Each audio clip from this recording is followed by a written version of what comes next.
Kwa kweli mimi ndoto zangu ni kuwa kiongozi tangu nikiwa mdogo. Kwa mara ya kwanza niliwahi kuchukua fomu ya kugombea wenyekiti wa kijiji. Tulikuwa wagombea walikuwa ni 3. Kwa maana kwamba wanaume 2 na mimi mwanamke.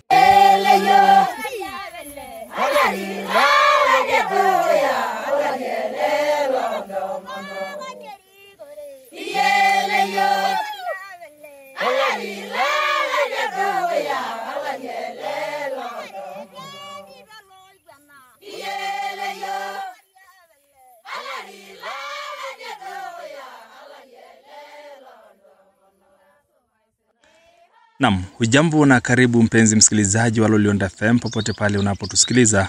Karibu katika kipindi cha Sema Usikike. Ni kipindi ambacho kinakujia kila siku za Jumatano na Jumamosi kupitia Lolionda FM Radio 107.7.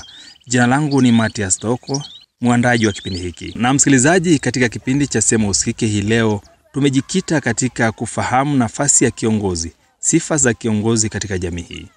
Hii leo tumefika katika kijiji cha Nguserosambu katika kitongoji cha Olosai, nyumbani kabisa kwa Sarah Joseph Ngai ambaye ni mama jasiri anayewania katika nafasi mbalimbali za uongozi. Tutasikia historia ya maisha yake, lakini changamoto mbalimbali ambazo amekumbana nazo katika kutafuta nafasi ya kuwa kiongozi katika kijiji hiki. Lengo letu ni kufahamu nafasi ya mwanamke kuwania katika nafasi za uongozi.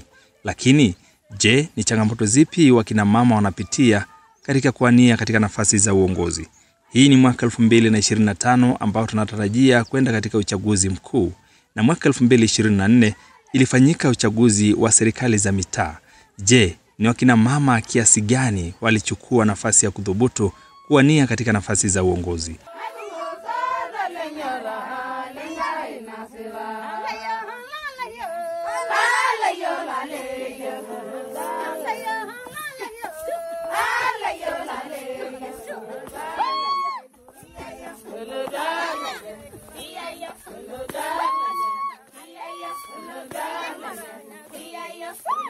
Kwa majina yangu naitwa Sarah Joseph Toroge Ngai, ninaishi kata ya Nguserosambu, kijiji cha Nguserosambu, kitongoji ni Olosai, mtaani Kapiro. Na Sarah, leo tunataka kufahamu mambo mengi zaidi, lakini tumefika hapa kutokana na umaarufu wako ambao umejipatia katika kuwania nafasi mbalimbali za uongozi. Tunataka kufahamu, je, kiongozi ni mtu wa namna gani? Nashukuru sana ndugu mtangazaji. Kwanza, kiongozi anatakiwa kwanza ni mtu ambaye anayejiamini. Pili, kiongozi anatakiwa awe na ushawishi. 3, kiongozi anatakiwa awe na ubunifu. 4, kiongozi anatakiwa ni yule mwenye kujali. 5, kiongozi ni yule mwenye kuonyesha njia. Mama Sarah, ni njia gani ulitamani kuwaonyesha wananchi wa Nguserosambu? Kwa kweli njia nilotamani mimi kuwaonyesha wananchi wangu wa Nguserosambu, ningependa kuwaonyesha kwamba mimi ni mwanamke ambaye ni jasiri, nina uwezo wa kuwaletea maendeleo na kuwaonyesha njia mbalimbali ya kuwafanya wao yani ya kuwaleta maendeleo katika yani kuboresha maisha, yani kufanya mbinu mbalimbali katika kijiji na kuwaonyesha kwamba kiongozi anatakiwa akae vipi. Okay, labda pengine nini kimekushawishi sana zaidi kuchukua fomu na kuona kwamba unafaa kuwa kiongozi katika kijiji cha Nguserosambu? Kwa kweli mimi ndoto zangu ni kuwa kiongozi tangu nikiwa mdogo. Napenda sana kuwa kiongozi. Na sababu ninavyosema hivyo, sipendi tu kuwa kiongozi, maana kuna viongozi ambao wao wanapenda tu kuitwa viongozi lakini hawajui majukumu yao. Endapo siku moja nitapewa nafasi ya kuwa kiongozi katika jamii ambaye ninaishi nao au katika jamii ambaye naishi humo, kwa kweli wataona kwamba kwa kweli nia yangu huwa ni nzuri na nina mpango mzuri kwa ajili yao, kwa ajili ya maendeleo mbalimbali. Na labda tungependa kusikia historia ya maisha yako tangia ulipoanza kuwa na ndoto ya kuwa kiongozi. Ulipitia njia zipi kuhakikisha kwamba utafikia ndoto zako? Kwanza, kwa mara ya kwanza niliwahi kuchukua fomu ya kugombea wenyekiti wa kijiji. Tulikuwa wagombea walikuwa ni 3. Kwa maana kwamba wanaume 2 na mimi mwanamke. Kwa kweli katika jamii hii ya kifugaji waliona maajabu sana. Kwa sababu ni mara ya kwanza mwanamke katika jamii kujitokeza na kuwa na ujasiri kusema kwamba na mimi pia niko kwenye kinyang'anyiro. Na yani wamejijengea kwamba uongozi wowote ule ni wanaume. Lakini walinishangaa sana kuona mwanamke anasimama mbele ya wanaume maelfu na kumwaga sera zangu na kusema naombeni kwa sababu mkinipa nafasi hii nitafanya hivi na hivi. Sera zangu zilikuwa zinajiuza hata kuliko za kwao. Isipokuwa tu tatizo lilikuwa linakuja mimi ni mwanamke, kwa maana kwamba yani mfumo dume ndio ulikuja ukanitesa sana mimi. Unaweza kutuambia angalau sera 2-3 ambazo ulitumia jaribu kuwashawishi watu? Sawa kabisa. Wakati nasimama mbele ya wanaume 1000 nikajitambulisha kama mwanamke. Mkinipa kura, kwanza nitaboresha elimu, nitaboresha afya, pia nitaboresha afya kwa mifugo, kwa maana kwamba nitatengeneza miundombinu kama josho la kuogeshea ng'ombe, vitu kama hivyo. Nitaboresha kilimo, vitu kama hivyo. Ilikuwa ni uchaguzi wa mwaka 2020 ndio nilivyoanza sasa kuingia kwenye siasa kugombea. Pindi hicho baada ya uchaguzi wa serikali za mitaa kupita, kukaja sasa uchaguzi wa madiwani. Ni changamoto zipi ambazo ulipitia kama mwanamke na ukaona kweli wanawake wanapitia changamoto? Kwa kweli changamoto zilikuwa nyingi, hususan kwa wanawake, kwa sababu kwa kweli wanawake sisi ndo wengi. Na kama wangeamua kunipigia mimi kura, kwa kweli wanaume wangepiga goti.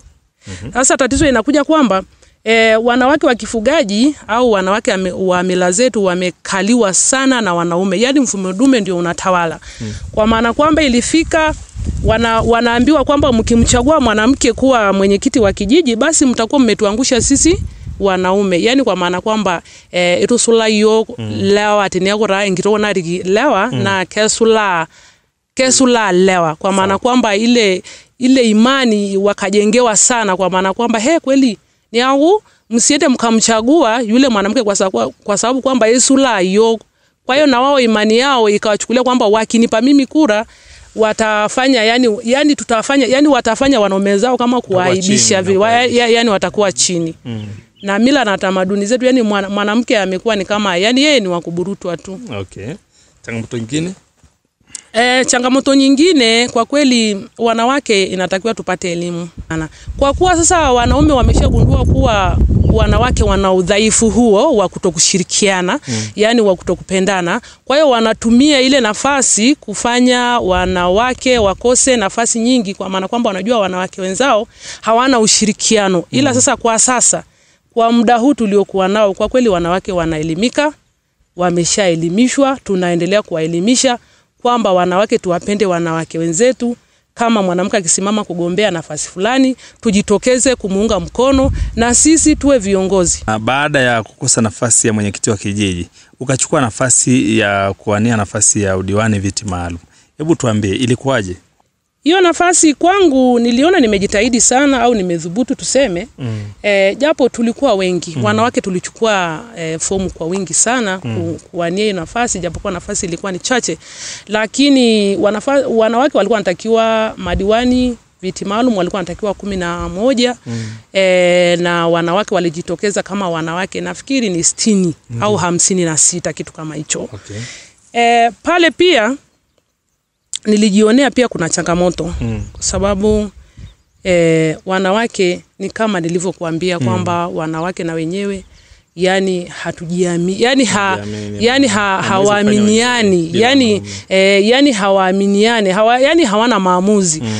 Pale katika ule mchakato pia wanaume walionekana kuwashawishi wanawake kuwachagua watu wanayowataka wao. Kwa maana kwamba ule uchaguzi jina ulikuwa ni wa wanawake, lakini wanayechagua ni wanaume kupitia namba za wanawake. Kwa maana kwamba labda viongozi fulani wanamtaka mwanamke fulani ndiye awepo. Kwa hiyo wanajiingiza kule ndani kuwashawishi wale wanawake, mpeni fulani. Hivyo vitu mimi nilishuhudia na vingine kabisa niliviona, lakini ndio hivyo, wanawake wakipewa elimu kwamba jamani, msikuwe mnachaguliwa na watu, wachagueni watu kutoka mioni, wachagueni wanawake ambaye mnawaamini na mnajua kwamba mnaweza mkafanya nao kazi, sio wanapelekwa tu kwamba mchagueni fulani. Nafikiri na safari hii wamejifunza kitu. Safari hii sasa itakuwa nzuri zaidi.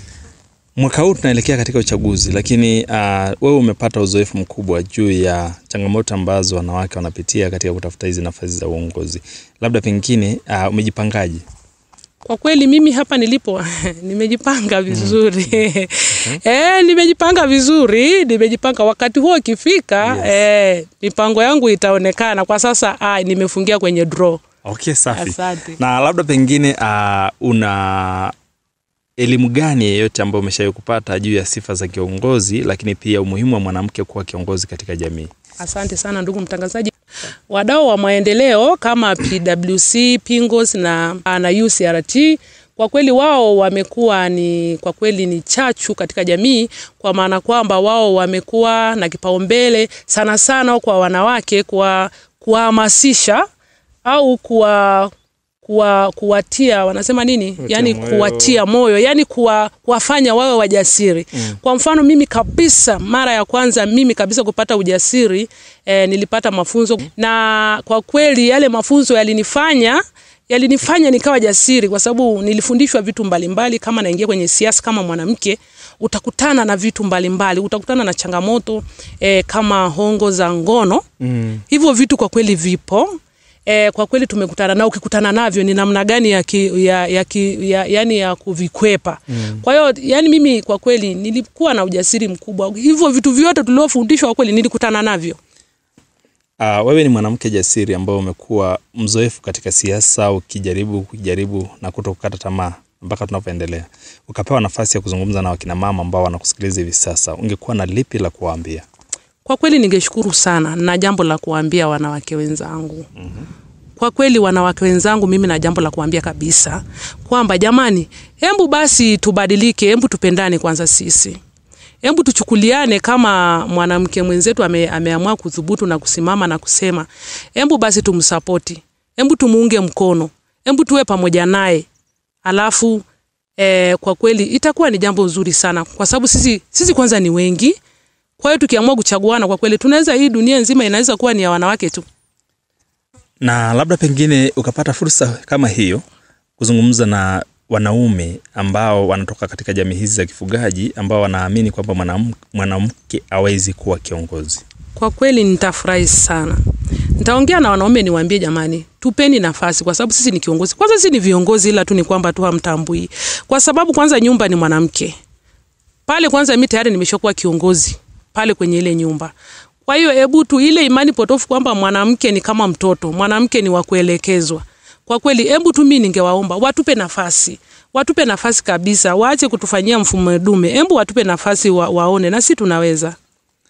Tunaelekea uchaguzi mkuu wa madiwani, wa bunge na urais. Labda pengine unalipi la kuambia, kusema kwa wadau wa maendeleo, serikali pamoja na jamii kwa ujumla? Kwa kweli ningependa tu kwa uchaguzi tunaoelekea sasa, Mungu akipenda, kwanza amani itawale. Amani itawale. Baada ya amani kutawala, na haki pia itapatikana. Kwa sababu palipo na amani lazima haki pia itakuwepo. Kingine, watu wapewe nafasi.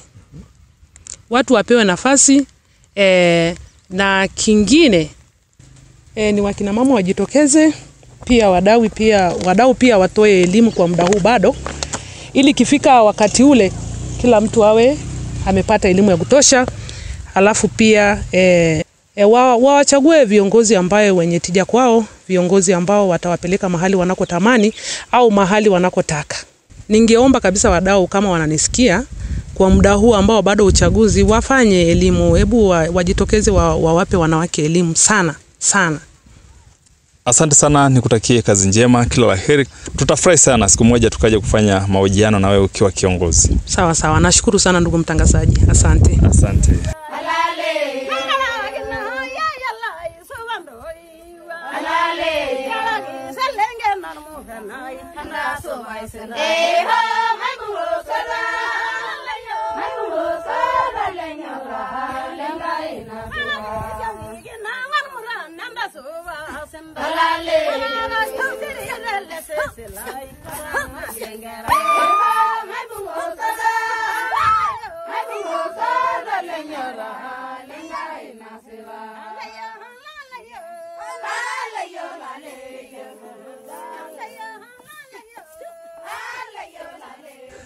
Naam, msikilizaji wa Lolionda FM, na tulikuwa na Sarah Joseph Ngai kutoka katika kijiji cha Nkusero Sambu, ambaye ametueleza historia ya kuwa na ndoto ya kuwa kiongozi katika kijiji hicho, ambapo mwaka 2020 alianza kwa kuwania nafasi ya mwenyekiti wa kijiji na kueleza changamoto mbalimbali alizopitia wakati anajaribu nafasi hiyo, lakini haikumkatisha tamaa. Pamoja na changamoto lukuki alizokumbana nazo, hakukata tamaa. Mwaka huo 2020 alichukua tena fomu ya kuwania kuwa kiongozi katika nafasi ya diwani viti maalum, na bado kura hazikumtosha. Ana ndoto ya kuendelea kuwa kiongozi katika uchaguzi mkuu ujao. Yeye anatokea katika kijiji cha Nkusero Sambu katika kitongoji cha Olasai. Anasema wanawake wapewe nguvu, wapewe elimu, lakini pia wawezeshwe na wapewe fursa ya kuwa viongozi katika jamii, hususan katika jamii za kifugaji. Jina langu naitwa Matias Toko, mwandaji wa makala haya. Kumbuka tu kipindi hiki kimekujia kwa udhamini wa shirika la Pingos Forum. Nikutakie wakati mwema na tukutane katika vipindi vinavyoendelea.